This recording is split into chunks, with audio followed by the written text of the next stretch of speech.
Быть крепче духом научили воспитанников Сыктывкарского детского дома номер 3 бронзовые призеры Олимпийских игр Владимир Никитин и Михаил Алаян. Именитые боксеры не только провели в столице республики мастер-классы для юных спортсменов, но и решили поделиться секретами побед на ринге и закалки с ребятами, которым наставники в жизни особенно нужны.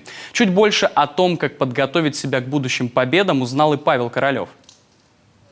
Держать удар не только на ринге, но и в жизни. Олимпийские призеры знают, как мотивировать и приучать к дисциплине с юного возраста. Но проблем с последним в этом детском доме нет. С 2008 года на его базе работает военно-патриотический клуб «Юнкер». Его руководитель, полковник в отставке Алексей Кочегаров, старается дать ребятам армейскую закалку, а еще уроки рукопашного боя. Ведь добро должно быть с кулаками. К слову, держать удар здесь умеют не только мальчики.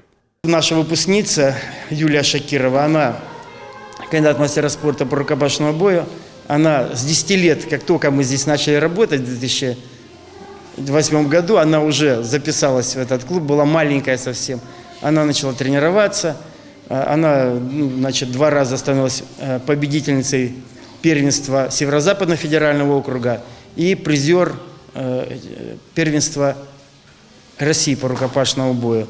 Как организовать тренировку и разжечь в себе желание стать сильнее? Как удавалось падать, вставать и снова идти к цели? Таковы вопросы от воспитанников к олимпийским призерам. И на каждый есть свой ответ. Такие встречи с именитыми спортсменами очень мотивируют. Тем более ребят из детского дома, для которых очень важно найти правильные жизненные ориентиры.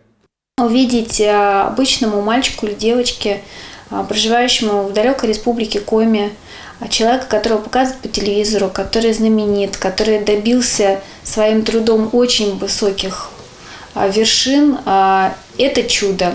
Это подарок, который невозможно измерить никакими деньгами либо материальными ценностями.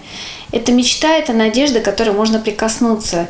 Своим примером олимпийцы показывают, нет ничего невозможного. Было бы желание. Наш земляк Владимир Никитин – лишнее тому подтверждение. К слову, таких спортивных десантов в ближайшее время станет больше. В перспективе боксеры собираются охватить всю республику.